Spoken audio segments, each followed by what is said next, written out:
মোবারক প্রিয় দর্শক, কেমন আছেন? আশা করছি আপনারা সবাই ভালো আছেন এবং ঈদ নিশ্চয়ই খুব ভালো কাটছে, আনন্দে কাটছে। আর আপনাদের এই আনন্দের পাল্লাটা আরেকটু বাড়িয়ে তোলা যায় কিনা সেই প্রত্যয় নিয়ে আমি মারিয়া নূর চলে এসেছি বিশেষ অনুষ্ঠান স্টার নাইটে। স্টার নাইট আপনাদেরই প্রিয় অনুষ্ঠান। আপনারা জানেন মাছরাঙা টেলিভিশন ঈদের বিশেষ স্টার নাইটে দেশসেরা একজন তারকাকে আপনাদের সামনে নিয়ে আসে। নক্ষত্র ঝরে পড়ে, তবে স্টার নাইটের তারকারা বছরের পর বছর উজ্জ্বল থাকেন দর্শক হৃদয়ে। স্টার নাইটের আমাদের এবারের অতিথি দুই বাংলাতেই সমান জনপ্রিয়। অভিনয়ের আকাশে হঠাৎ বৃষ্টির পরশ বুলিয়ে দিতে তিনি এসেছিলেন ২০ বছর আগে। ঘুমিয়ে থাকা ইন্ডাস্ট্রিকে তিনি তখন বলেছিলেন জাগো। সেই থেকে ভক্তদের ভালোবাসার আয়নায় স্থায়ী আসন গড়ে নিয়েছেন আমাদের এবারের স্টার নাইটের তারকা। হ্যাঁ প্রিয় দর্শক, ঠিকই বুঝতে পেরেছেন, আমাদের এবারের অতিথি পর্দা এবং পর্দার বাইরে সমান জনপ্রিয়, 4 বার জাতীয় চলচ্চিত্র পুরস্কার প্রাপ্ত শ্রেষ্ঠ অভিনেতা, প্রিয় নায়ক, চিত্রনায়ক ফেরদৌস। ঈদ মোবারক। ঈদ মোবারক ফেরদৌস ভাই, কেমন আছো? খুব ভালো আছি।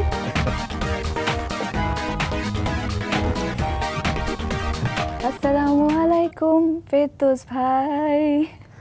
ওয়ালাইকুম আসসালাম মারিয়া নূর, কেমন আছেন বিয়ান সাহেব? আর খাইবো না, কি খবর আপনার বলেন? আমার তো খুব ভালো, তুমি এগুলি শিখলে কোত্থেকে?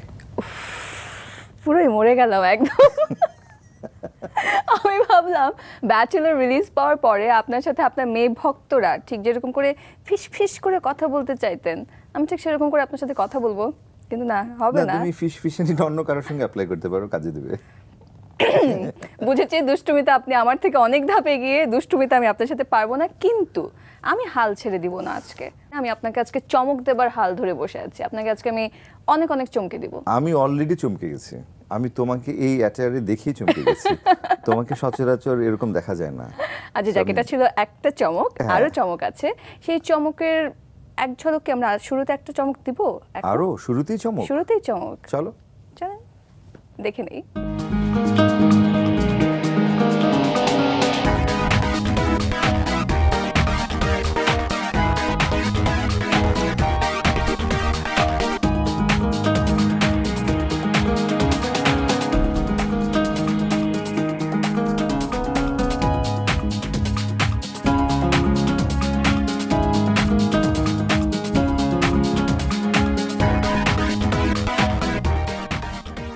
চমৎকার চমৎকার ছবি দেখলাম আপনার। এগুলি কি করে কালেক্ট করা হলো?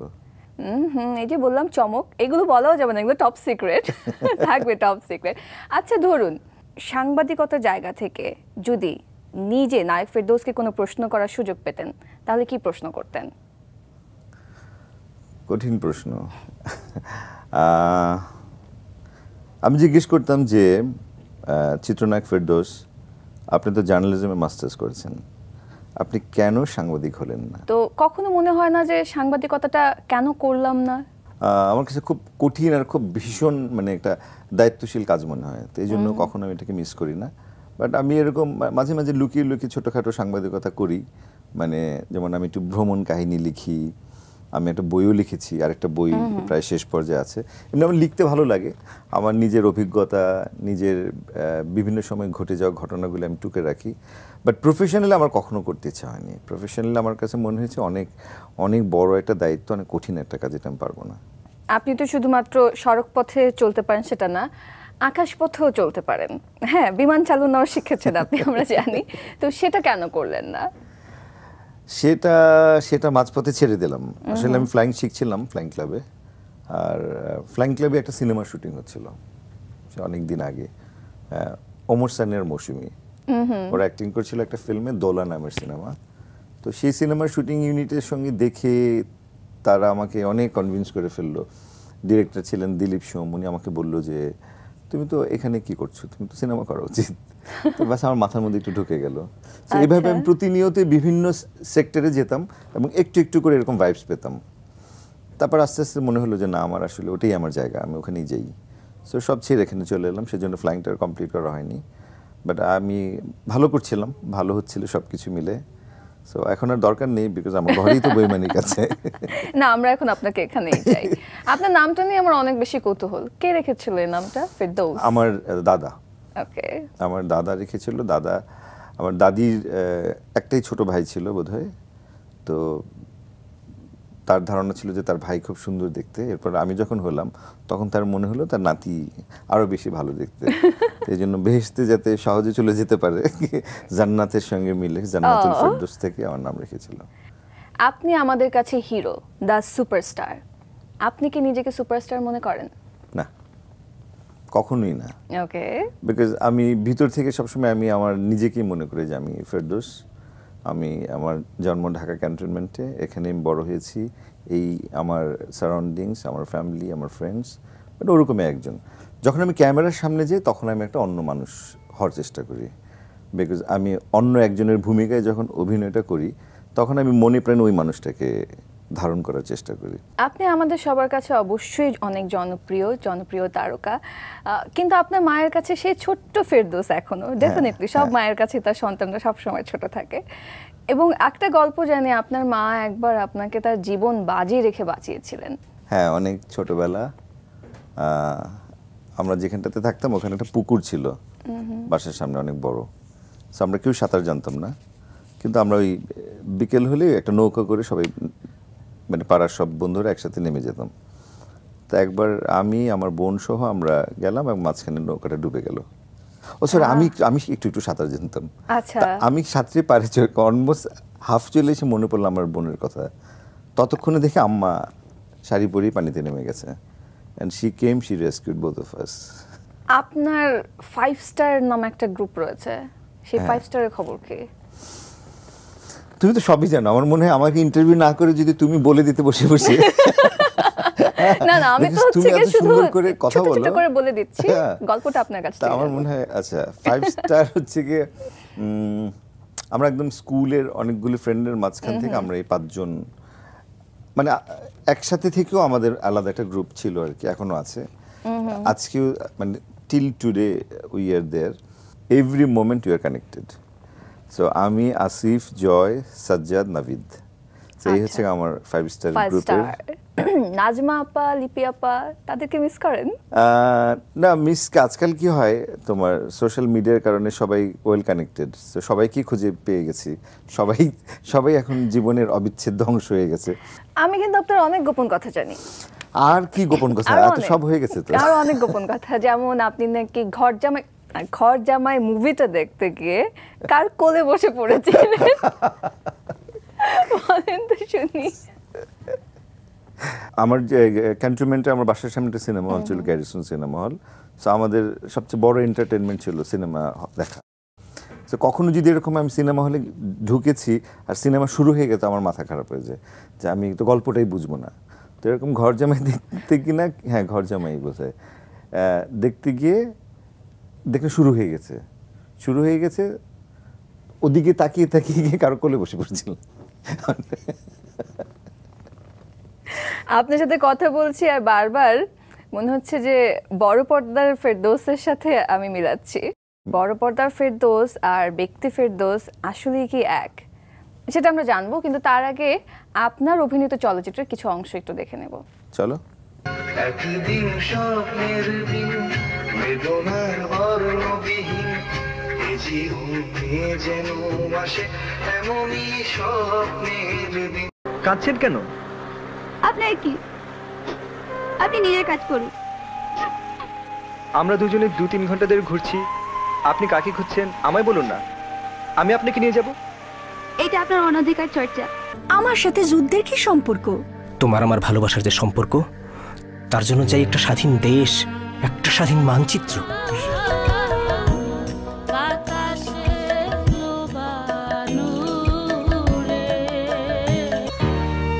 ये क्या हालत बना रखी है तुमने? ये हाल मैंने इसका जवाब वक्त के पास है। सिर्फ कुछ ही दिनों में ये क्या से क्या हो गया देवा? ऐसा क्यों? इसका जवाब तकदीर के पास है। না না, একটা বিয়ের প্রস্তাব দেন লাগবো। কার বিয়া? কার আবার? আমার প্রেম মহব্বতের কেস তো, তাই গার্জিয়ানের কাছে দুইজনের কেউ যাইতে পারতেছি না। আরে এটা তো সুখবর। স্বর্গ যে কত দূরে কে জানে,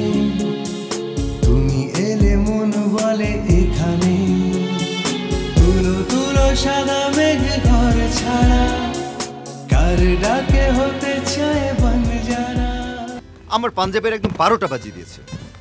ভাগ্যিস ভাগ্যিস এই রংটা জ্বালিয়ে দেয়নি।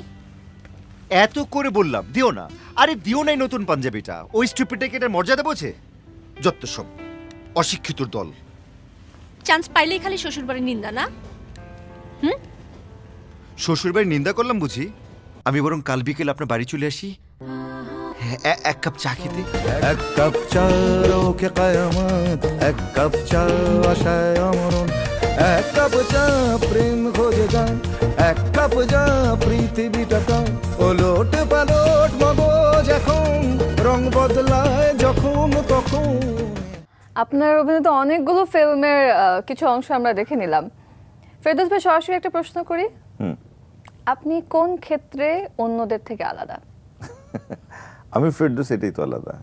আর প্রত্যেকের মধ্যে যদি যার মধ্যে একটা স্বতন্ত্র ব্যাপার থাকে, তার সেই স্বতন্ত্র ব্যাপারটা দিয়ে সে অন্যদের চেয়ে আলাদা হয়ে যায়।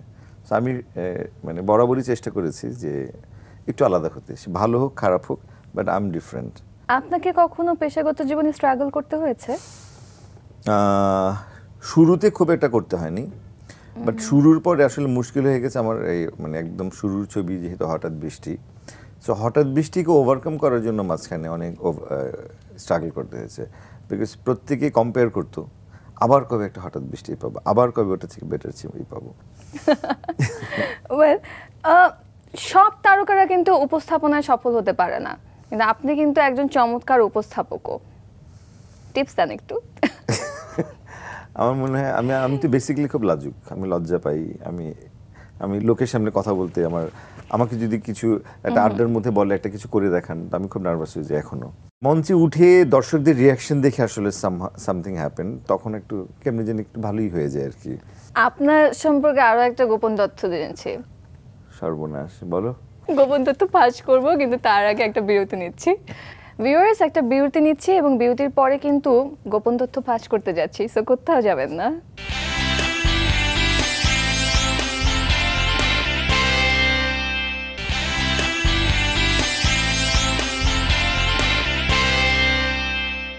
দর্শক, ধন্যবাদ আমাদের সাথে থাকবার জন্য। স্টার নাইটে আমাদের সাথে আজকে রয়েছে চিত্রনায়ক ফেরদৌস আহমেদ।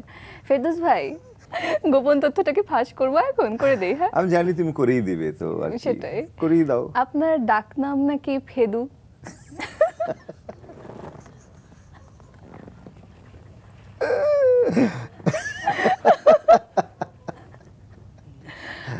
আমি কিভাবে দেখেছি জানতে চান?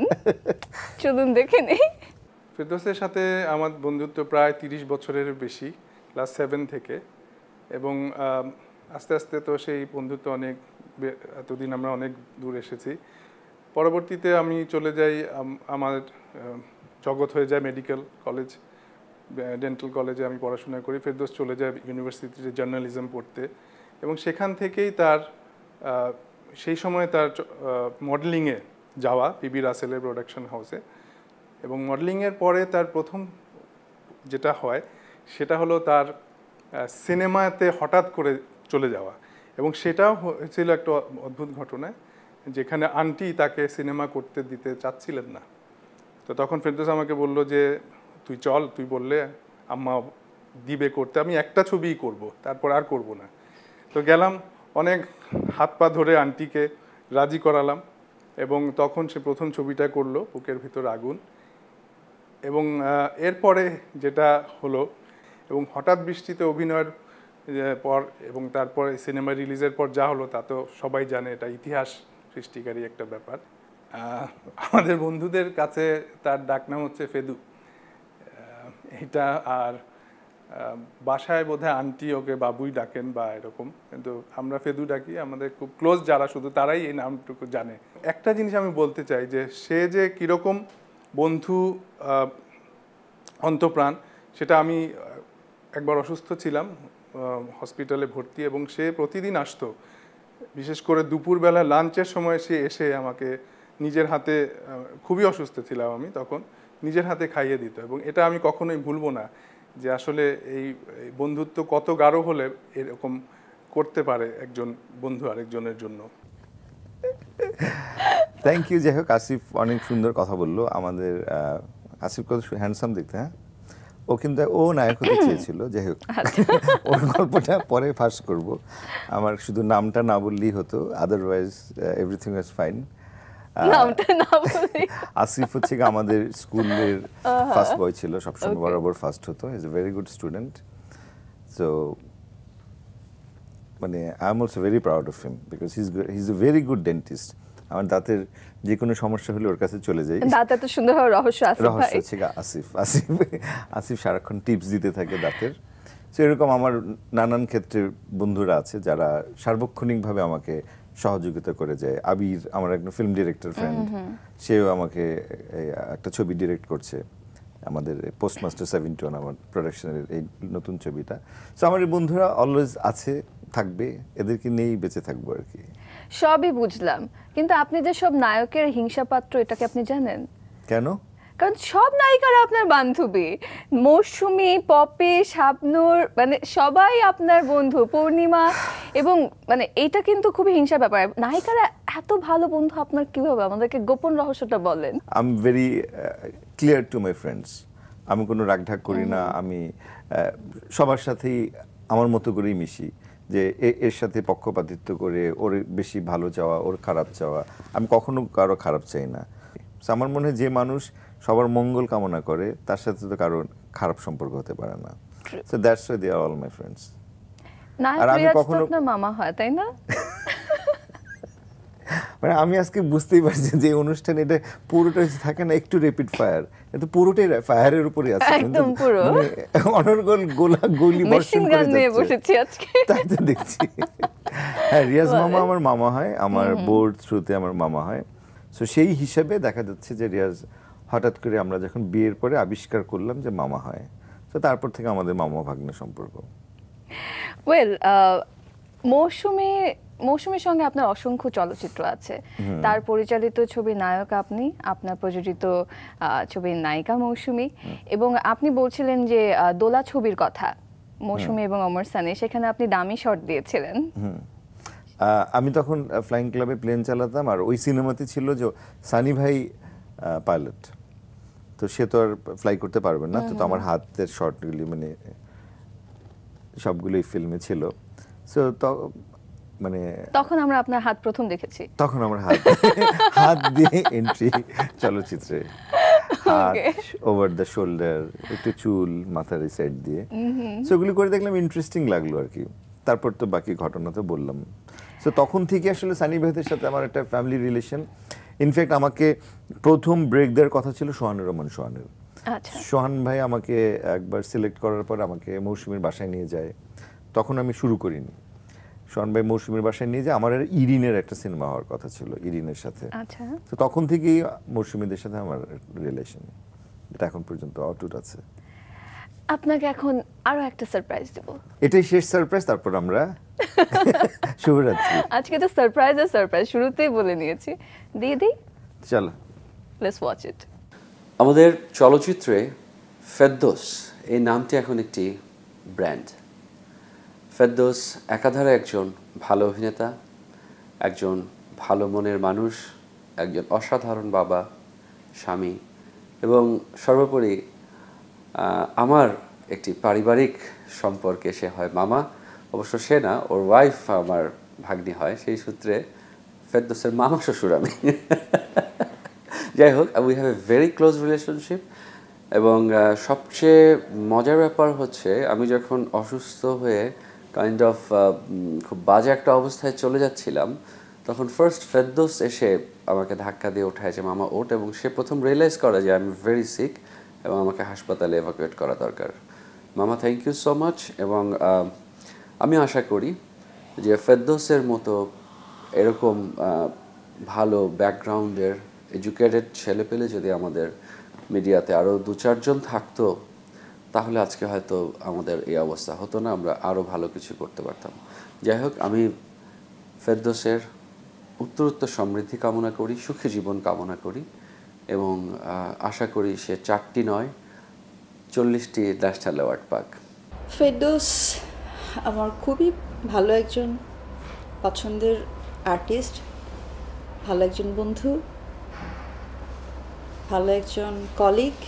হিরো হলেই যে আসলে একটা হিরো ভাব নিয়ে বা হিরোইনের সাথে একটু জেলাসি করা অথবা হিরোইনের সাথে একটু সময় আসবে মিসবিহেভ করা অথবা গায়ে পড়ে কিছু আদায় করে নেওয়ার চেষ্টা বা মিসবিহেভ করা, এটা কোনো ধরনের কোনো জিনিসই কখনো পাইনি যে ছেলেটার মধ্যে। সে ছেলেটার নাম ফেরদৌস। যদিও ওর সেই ছেলে মানুষগুলো খুব মিস করি, যে যখনই দেখা হতো সে অনেক জোকস বলতো এবং সে জোকস জমা করে রাখতো কিছু কিছু আমাকে বা আমাদের অন্যান্যদেরকে শোনানোর জন্য, যারা যারা ওর জোকস পছন্দ করে। সেই সময়টা হয়তো আমরা মিস করি, কারণ এখন অনেক বেশি ব্যস্ত, অনেক বেশি পরিণত। আজকের এই অবস্থান সম্পূর্ণ ওর নিজের তৈরি করা, নিজের হাতে করা। এবং আমি মনে করি একজন ফেরদৌস শুধু বাংলাদেশ নয়, বাংলাদেশের বাইরেও নিজের নামকে অনেক দূর নিয়ে গেছে।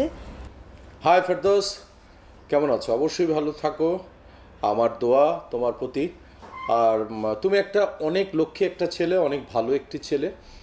আর ফার্স্ট অফ অল আমার হাত থেকে, মৌসুমীর হাত থেকেই তোমার প্রথম শুরুটা, এবং এই শুরু থেকে আজ অবধি তোমাকে দেখে এসেছি।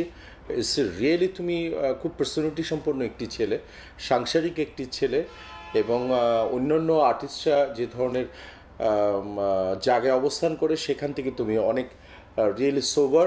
তোমার কাছে একটাই রিকোয়েস্ট, সেটা হচ্ছে মৃত্যুর আগ দিন পর্যন্ত বাংলাদেশের মানুষকে ভালোবাসবে, বাংলাদেশের মানুষের সাথে থাকবে। দেখে নিলাম আমরা, কি চমৎকার মেসেজ দিল আপনাকে। Thank you very much. এরা আসলে আমার খুব ভালো বন্ধু, আমার শুধু মানে কো আর্টিস্টই না, আমার জীবনের একটা অবিচ্ছেদ্য অংশ এরা সবাই। I also love them all. আপনার তো বেশ কয়েকবার গণপ্রজাতন্ত্রী বাংলাদেশ সরকারের মাননীয় প্রধানমন্ত্রী শেখ হাসিনার সাথে সাক্ষাৎ হয়েছে।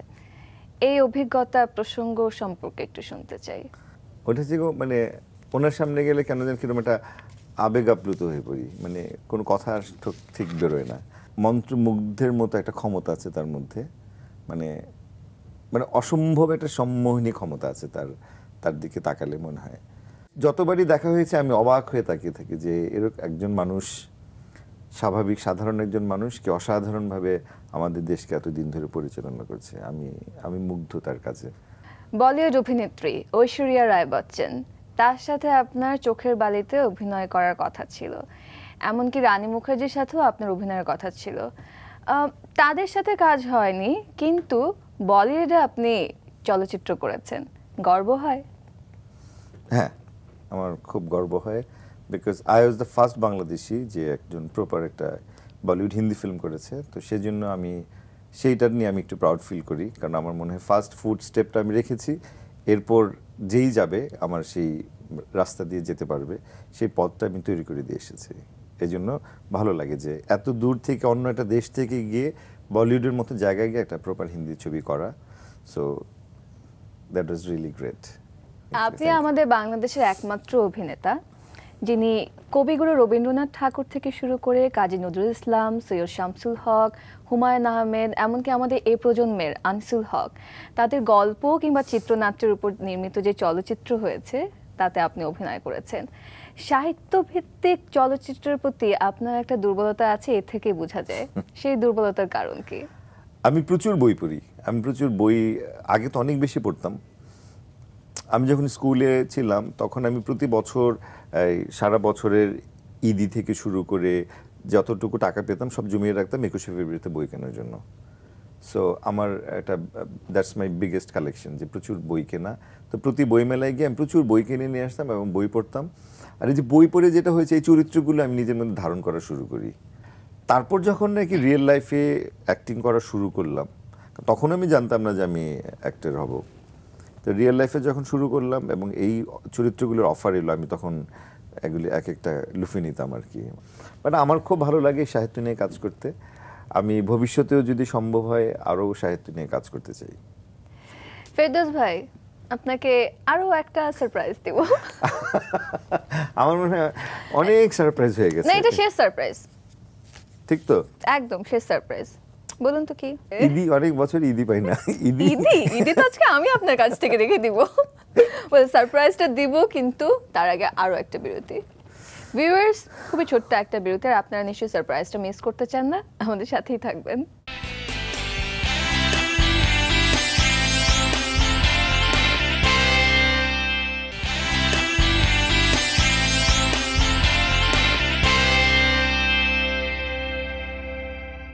ওয়েলকাম ব্যাক ভিউয়ার্স, আপনারা দেখছেন স্টার নাইট এবং আমাদের মাঝে আমাদের সাথে আজকে রয়েছে আমাদের সবার প্রিয় ফেরদৌস আহমেদ। সারপ্রাইজটা দেব? তুমি তো আমার কথা শুনবে না, তো তোমার সময় মতো তুমি নিশ্চয়ই দিবে। আচ্ছা, একটু কথা শুনলাম, এখন দিব না, আর একটু পরে দিব। তার আগে কিছু প্রশ্নের উত্তর চাই। যখন আপনার বিয়ে হয়েছিল তখন আপনার ক্যারিয়ার একদম টপ গিয়ারে আপনি ছিলেন, অনেক ক্রাশেস, আপনার চারপাশে অনেক অনেক সুন্দর সুন্দর রমণী। হ্যাঁ, আমার প্রশ্ন ওখানেই যে আপনার জগতের বাইরের একজন মানুষ তানিয়া ভাবি কেন? এখানেই তো ভুল। ও হচ্ছে গিয়ে চলচ্চিত্র জগতের বাইরের, কিন্তু আমার জগতের একজন মানুষ। খুব চমৎকার একটা কথা দিয়ে আমাকে কিন্তু একদম চুপ করিয়ে দিলে। ওয়েল, আসলে ওর সাথে আমার অনেক দিনের জানাশোনা। আমি যখন ফ্লাইং ক্লাবে, ও আমার জুনিয়র ছিল, so I use to know her from that time. তারপরে অনেক কিছু হয়ে গেল, অনেক ঘটনা ঘটে গেল। হঠাৎ করে মনে হলো যে মানে she is the right person for me.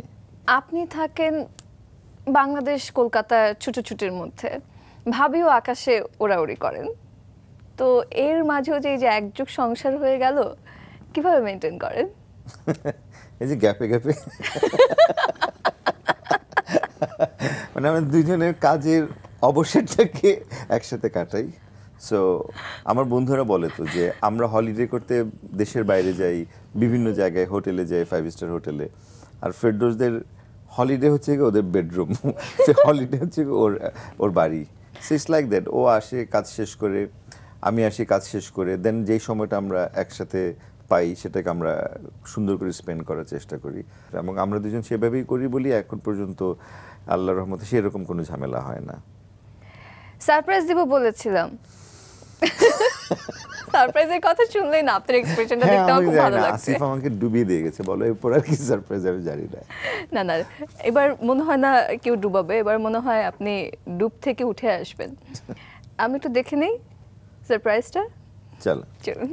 ভাইয়ের সাথে সম্পর্কটা কীরকম ওটা বলে আসলে আমি কখনো শেষ করতে পারবো না, কারণ ছোটবেলা থেকেই বাবা মার আদর বলেন আর ভাই বোনের আদরই বলেন, সমস্ত আদর সব কিছুই ফেরদৌস ভাইয়ের কাছ থেকে আমি পেয়েছি, এবং পেয়ে এই পর্যন্ত এতটুকু বড় হয়েছি আল্লাহর রহমতে। বড় হওয়ার পরেও ফেরদৌস ভাইকে মানে আমি কি বলবো, এক কথা বলতে গেলে অনেক বেশি জ্বালাই, অনেক বেশি কষ্ট দেই এবং ভীষণ ভালোবাসি। আমার মনে হয় না যে ফেরদৌস ভাইয়ের ছোট 2 মেয়ে আছে, তারাও আমার মতো এতটুকু ভাই, মানে তাদের বাপকে তারা জ্বালায়। আমি যতটুকু ভাই হয়ে আসলে ভাইয়াকে শুধু ভাই হিসেবে চোখে আমি কখনোই দেখি না। ভাইয়া আমার গার্জিয়ান, ভাইয়াকে বাবা মায়ের শ্রদ্ধা থেকে আসলে ওইভাবেই বাবা মার পরপরই আসলে ভাইয়ার পজিশনটা আমার কাছে। শাসনের জায়গাটা থেকে আসলে বলতে গেলে ভাইয়ার শাসন আমি পেয়েছি। আমার আরও 2 বোন আছেন, যারা এক বোন আমেরিকাতে থাকেন, আরেক বোন অস্ট্রেলিয়াতে থাকেন, তারাও বেশ ভালোই শাসন পেয়েছে আমার মতো। তো আমি আসলে মানে বেসিক্যালি আমি শাসনটা অনেক বেশি পেয়েছি, আদর যেরকমটা পেয়েছি সেরকমটা শাসনও পেয়েছি। ভাইয়ার একটা জিনিস আমার খুব পছন্দ হয়, সেটা হচ্ছে যে ভাইয়া যখনই বাংলাদেশের বাইরে যায়, হোক আমাদের ফ্যামিলির ছোট্ট একটা শিশু সন্তান এবং মানে নিউ বর্ন একটা বেবি সে হোক না কেন, তার জন্য ভাইয়া একটা গিফট হাতে করে নিয়ে আসে, এবং ফ্যামিলির প্রত্যেকটা মেম্বারের জন্য ফেরদৌস ভাই গিফট নিয়ে আসে। মানে এই জিনিসটা সত্যি অসাধারণ। আই লাভ ইউ ভাইয়া। আজকে আমাকেও ঈদ দিয়ে যাবে, গিফট দিয়ে যাবে। আপনার 2 এঞ্জেল, নুজাতের হয়ে গেল 11 বছর, নামিরা 7 বছর। চমৎকার। এই 2 এঞ্জেলকে নিয়ে আপনার সময় কিভাবে কাটে? ওদের সম্পর্কে একটু শুনতে চাই। ওদের সঙ্গে একসাথে হলে যে সময় কোন দিক দিয়ে চলে যায় তুমি আমার মানে ইউ ক্যান্ট ইভেন ইমাজিন। আমি যখন মিশি তখন আমার মনে হয় আমি অনেক শক্তি পাই, অনেক প্রাণ পাই, বিকজ আমি ওদের এইজের মতো হয়ে যাই। ওরা আমাকে ওদের মতো ভাবা শুরু করে, ওদের সাথে সব খেলতে হবে, ছবি আঁকতে হবে, সে নামিরার সঙ্গে ক খ গ পড়তে হবে। সে হঠাৎ করে একদিন আমাকে বললো একটু ক খ গ বলতে, আমি তো ঘাবড়ে গেলাম।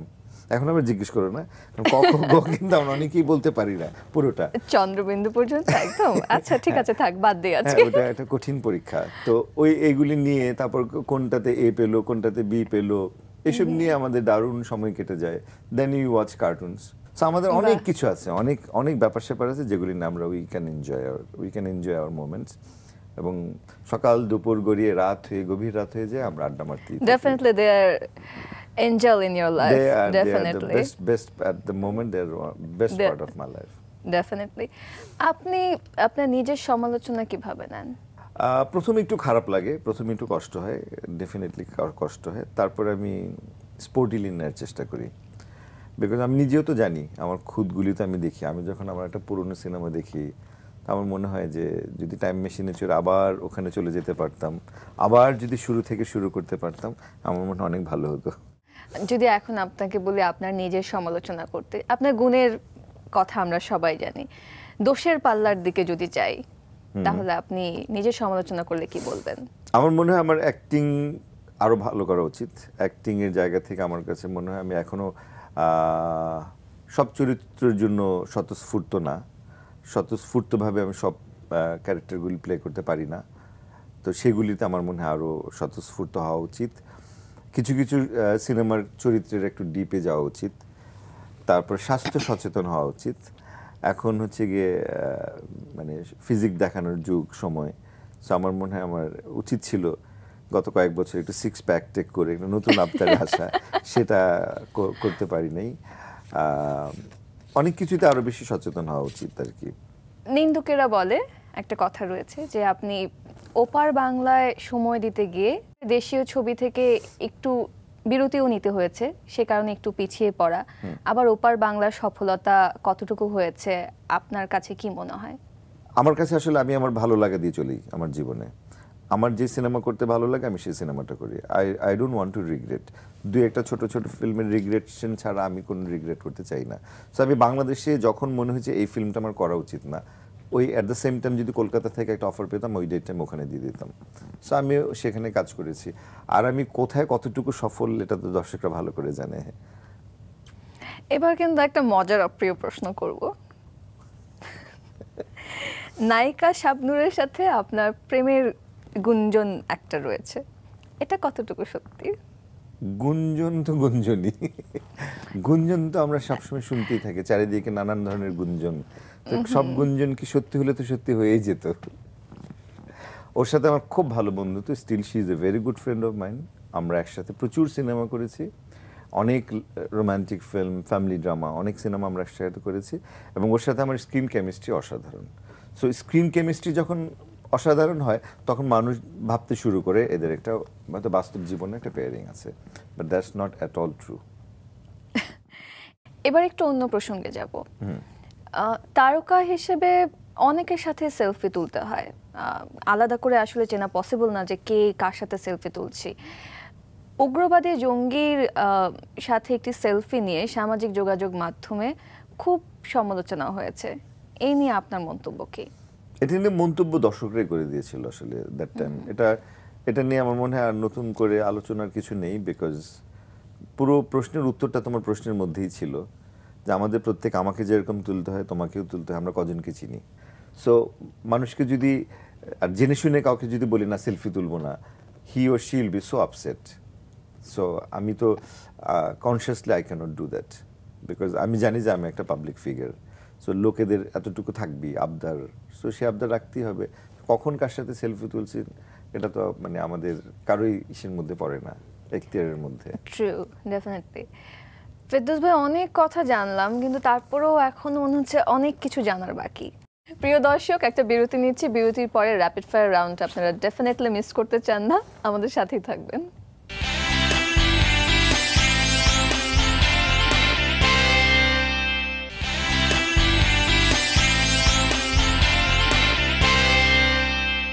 ফিরে এলাম ফেরদৌস আহমেদের সঙ্গে।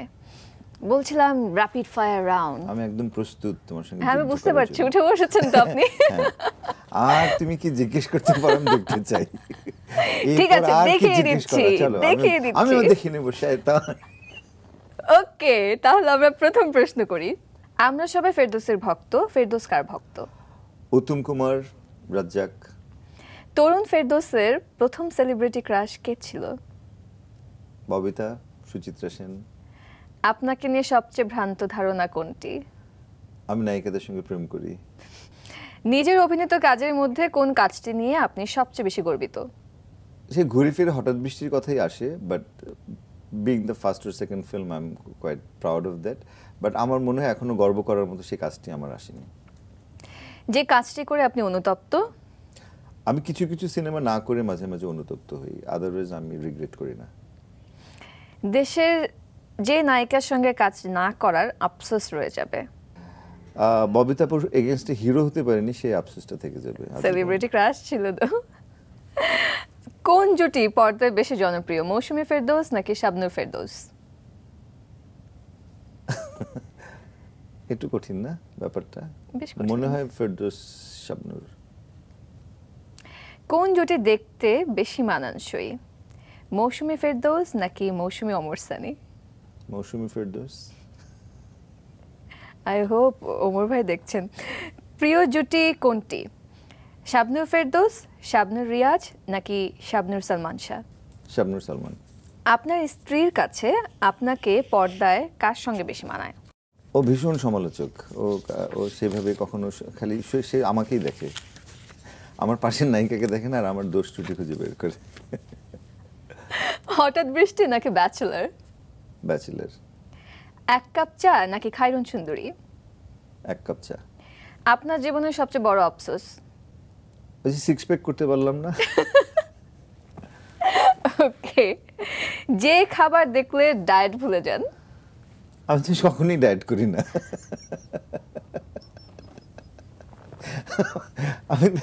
আমি তো ডায়েটই করি না। কখনো চুরি করেছেন? করলেন কি? হ্যাঁ, আব্বার পকেট থেকে টাকা। জীবনের সবচেয়ে বড় পাগলামি করেছেন কি নিয়ে? সিনেমা আসবো সেটা নিয়ে। ফেরদৌস সোশ্যাল নেটওয়ার্কে অর্থাৎ ফেসবুক টুইটারে নেই কেন? বিকজ আমার পছন্দ না, সেজন্য আমার একেবারেই ভালো লাগে না। বিকজ আমার মনে হয় আমার অনেক পার্সোনাল ব্যাপার আছে যেগুলি পার্সোনালি থাকা উচিত। প্রযোজক ফেরদৌস পরিচালক কবে হচ্ছেন? কোনোদিন না। একদম ইচ্ছে নেই? না। অভিনেতা হিসেবে কত দূর যেতে চান? অনেক দূর, অসীমে, ইনফিনিটি। 20 বছরের অভিনয় জীবনের সবচেয়ে বড় অর্জন কোনটি? 4টে ন্যাশনাল অ্যাওয়ার্ড এবং অগণিত মানুষের ভালোবাসা। যেদিন ফেরদৌস থাকবেন না সেদিন এই সিনেমাগুলি থেকে যাবে। বাবা মার জন্য যে কাজটি করতে পেরে নিজেই তৃপ্ত হয়েছেন? বাবা বলেছিল যে যেটাই করি সেটার একদম শিখরে যেতে হবে। তো প্রথম যখন ন্যাশনাল অ্যাওয়ার্ড পেলাম, দেন আই ফেল্ট, ওই নিউজটা আব্বাকে দিতে পেরেছিলাম, অ্যান্ড ওটা দেওয়ার পর মনে হয়েছে যে মানে শিখরে যাওয়ার চেষ্টা আছে, and he was really happy for that. এক বাক্যে বলুন পরিবার আপনার কাছে কি? আনন্দ আশ্রম। অসংখ্য ধন্যবাদ ফেরদৌস ভাই আমাদেরকে সময় দেওয়ার জন্য। আপনার সাথে গল্প করতে করতে আমরা বুঝলাম যে প্রকৃত তারকা তারাই যারা রঙিন পর্দাটা সরিয়ে সমাজের কথা ভাবেন, শেকড়ের কথা ভাবেন, যারা মাটির কাছাকাছি থাকেন। বড় তারকা হতে হলে আগে বড় মানুষ হতে হয়। আপনি সেই অনুপ্রেরণায় আমাদের সবার মাঝে আজকে ছড়িয়ে দিলেন। Thank you so much star নাইটে অতিথি হয়ে আসবার জন্য। দর্শকদের উদ্দেশ্যে কিছু বলবেন? Thank you very much. তুমিও এত সুন্দর করে, আমার মনে হলো যে আমার ক্যারিয়ার অনেক বছর পর অনেক ডিফারেন্ট একটা মানে আলোচনা আমরা বলবো এটাকে ঠিক টক মানে অন্যান্য অনুষ্ঠানের মতো আমি বলবো না, অন্য ধরনের একটা গল্প, অন্য ধরনের একটা আড্ডা হলো। মানে you are great. Thank you so much. পুরো কৃতিত্ব আমাদের পুরো স্টার নাইট পরিবারের। হ্যাঁ, সবাইকে অনেক ধন্যবাদ। এই অনুষ্ঠানের সঙ্গে যারা সংশ্লিষ্ট তাদের সবাইকে আন্তরিক অভিনন্দন, ভালোবাসা, এত সুন্দর করে একটা সুন্দর অনুষ্ঠান করার জন্য। দর্শক, ঘড়ির কাঁটার নিয়ম মেনে আজকের মতো বিদায় নিতে হচ্ছে, তবে ফিরে আসবার প্রতিশ্রুতিও দিয়ে যাচ্ছি। নতুন কোনো উৎসবে নতুন কোনো আয়োজন নিয়ে আপনাদের সাথে আবারও দেখা হবে। আর সেই পর্যন্ত আপনারা সবাই ভালো থাকুন, মাছরাঙার সঙ্গে থাকুন। আজকের মতো বিদায়, ঈদ মোবারক।